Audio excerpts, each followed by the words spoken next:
Democracy Now!, democracynow.org, The War and Peace Report. I'm Amy Goodman. As we turn now to the case of Chelsea Manning, the Army whistleblower known to the world up until yesterday as Bradley Manning. One day after a military judge handed down a 35-year sentence, Manning announced plans to live as a woman under the name Chelsea Manning. Manning said, "As I transition into this next phase of my life, I want everyone to know the real me. I am Chelsea Manning. I am a female. Given the way that I feel and have felt since childhood, I want to begin hormone therapy as soon as possible. I also request that starting today you refer to me by my new name and use female pronoun."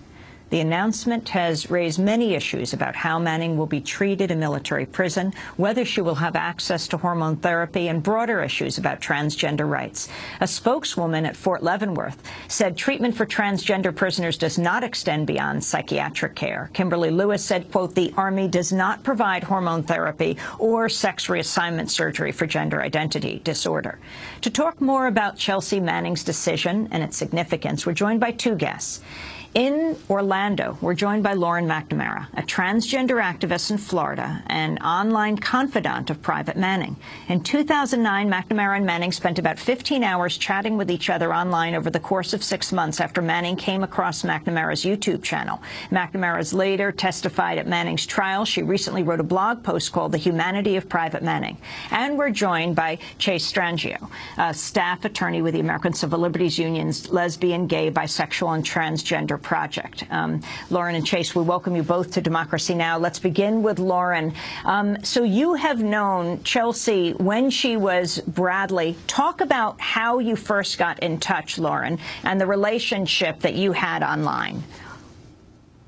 Well, she first got in touch with me in February of 2009 after viewing my videos on YouTube.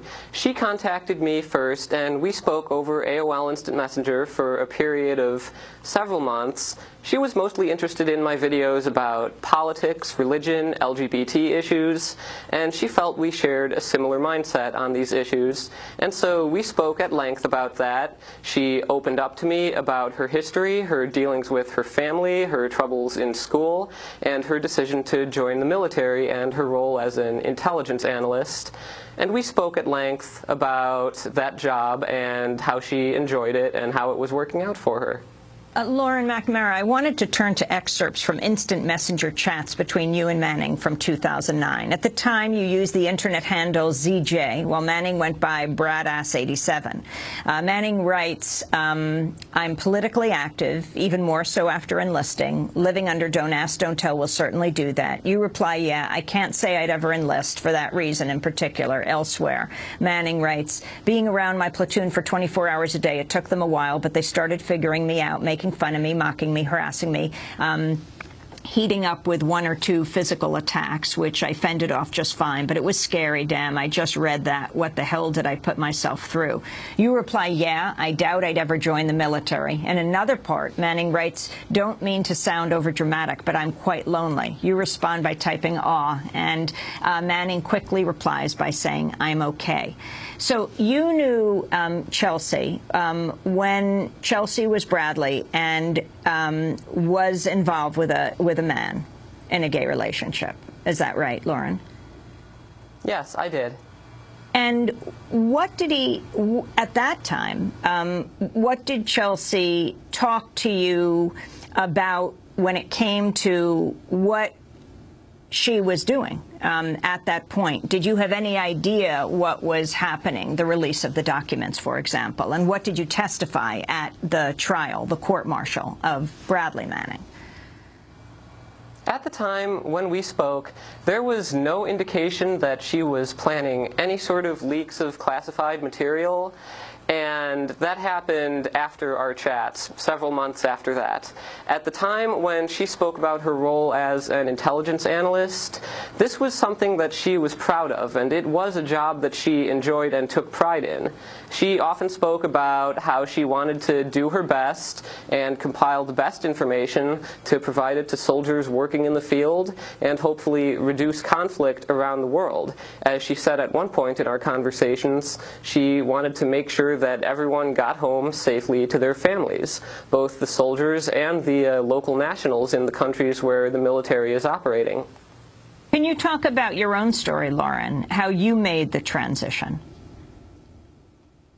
Yes, I started transitioning, well, at least in 2011 or so was when I started identifying as a woman openly, and in 2012 I started treatment, and so I've been doing that for a while now. And so I feel that Chelsea and I have followed somewhat similar courses in that regard over the past few years, even though we've had obviously very different experiences due to everything that she's been through. Chase Strangio, you're a staff attorney with the ACLU. Can you talk about what Chelsea will now face? I mean, this very serious issue, Fort Leavenworth is a prison for men. Yeah, and I think what we learned yesterday from Chelsea was a few very important things. She has asked that she be referred to as Chelsea, that we use female pronouns when referring to her, and she has stated publicly that as part of her treatment for her diagnosed gender dysphoria, she will be seeking hormone therapy. And that's what we heard from her yesterday. The Army responded with a statement that they absolutely do not provide hormone therapy or sex reassignment surgeries related to gender transition for purposes of treating gender dysphoria. The position taken by the Army has been a position taken by other corrections agencies at the state and federal level, and has been found by all leading medical and mental health associations, including the National Commission on Correctional Health Care, as well as the majority of federal courts, to have reached this issue to be both inconsistent with medical recommendations and unconstitutional under the 8th Amendment. So there's a lot of concern about the Army's statement yesterday. That is an unconstitutional policy that has been struck down in other contexts, and we expect that that would be something that will change, because absolutely it is not consistent with the medicine or the law. Well, Chelsea Manning's attorney, David Coombs, says he will sue. He has stated publicly that he will do whatever it takes, and takes the position that he hopes that that Fort Leavenworth will change its position, in part because we know from the other fights of transgender women, especially in prison, who have fought this issue for decades, that courts have found that it is an unconstitutional violation of the 8th Amendment to withhold medically necessary treatment for gender dysphoria, which includes hormone therapy and multiple types of surgeries related to gender transition. Explain what you mean by gender dysphoria. Gender dysphoria is a recognized mental health condition and a serious medical condition. It is in the DSM-5. It was previously known as gender identity disorder, or GID, which is what the Army referred to it as yesterday. It is a condition that has clear set of treatment protocols, including hormone therapy and surgery related to transition in some cases. These are not experimental treatments. These are not new treatments. These are vital, life-saving treatments for transgender individuals. So the care that Chelsea Manning has mentioned yesterday, asking that she be provided with hormone therapy, is not something that is new. It is a recognized part of the very clearly established treatment protocols for this condition, which is recognized by all major medical and mental health associations. Can you tell us your story? You're transitioning from woman to man. I am someone who identifies as transgender and as a transgender person. Hearing from Chelsea Manning yesterday is especially, empowering. I think it is so brave to come out. We've heard from a lot of people lately in the media about their stories. CeCe McDonald, who's presently incarcerated, has put out a blog that I really recommend that people reference and look to, just to hear from trans women who are presently incarcerated about their experience. Very briefly tell her story, CeCe's story. CeCe McDonald is a trans woman. She was defending herself in Minnesota after she was targeted for racist and very transphobic incidents. CeCe is a black trans woman. She was convicted of manslaughter and is now serving time in Minnesota State Prison. She is someone who has spoken out about the treatment of transgender individuals in detention. She has told her story.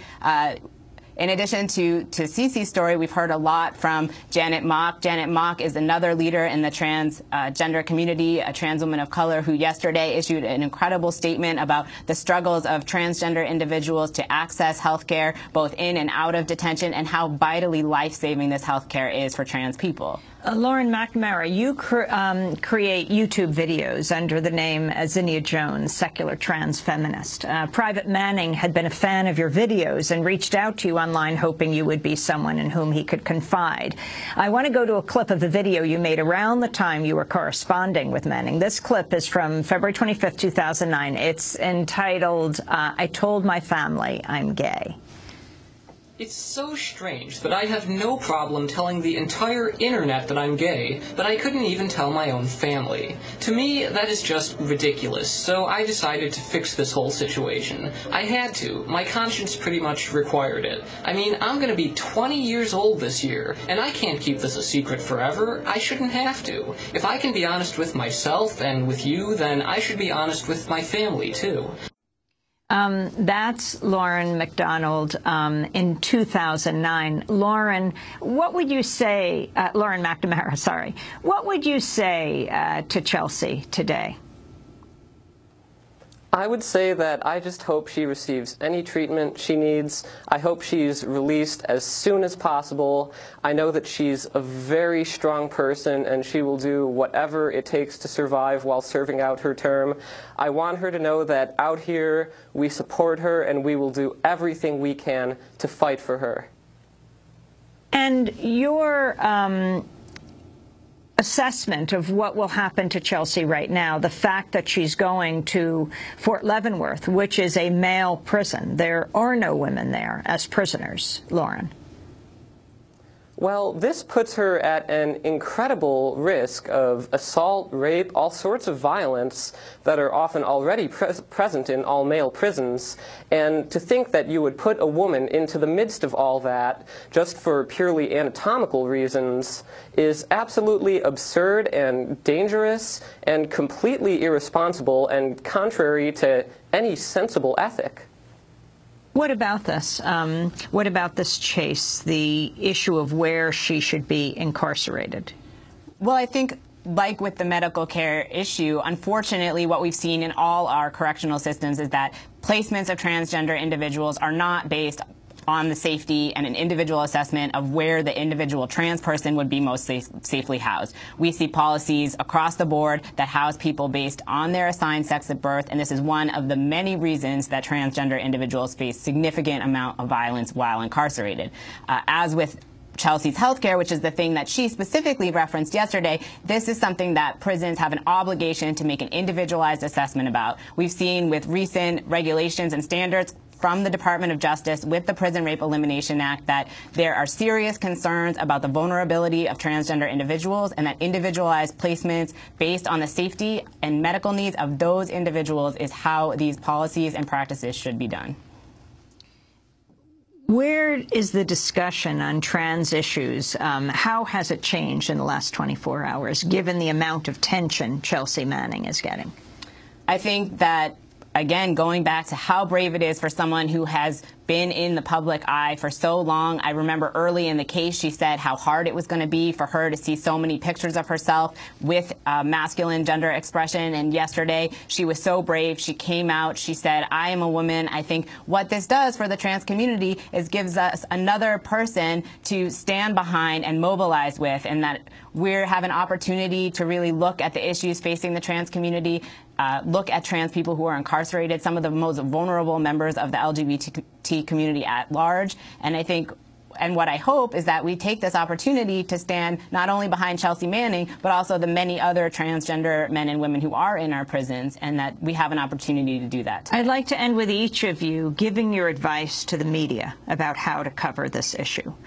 Chase, let's begin with you. We heard from Chelsea yesterday that she be referred to as Chelsea and with female pronouns. It is vitally important, just as a matter of respect, that she be referred to as Chelsea, that reports about her transition accurately refer to her as Chelsea and with feminine pronouns. That is something that she specifically asked for. That is important to her mental health. And when talking about this story, I think that we want everyone to know how this health care that Chelsea Manning has requested is not cosmetic, it is not experimental, it is something that has been widely accepted both by medical associations and federal courts who have considered this. And Lauren McNamara in Orlando. The media needs to respect her just as they would respect any woman. They need to respect this treatment just as they would respect any medically necessary treatment. There is not an other side of this from a scientific or medical perspective. There is not dissent here. There is not a debate here. And anyone who acts as though this is not legitimate, as if this is not real, as if this is not a medical necessity, is simply uninformed and should not have a place in any discussion over this. I want to thank you both for being with us. Chase Strangio, staff attorney with the ACLU's Lesbian, Gay, Bisexual, and Transgender Project, and Lauren McNamara, transgender activist and online confidant of Private Manning. She testified at Manning's trial. This is Democracy Now! We'll be back in a minute.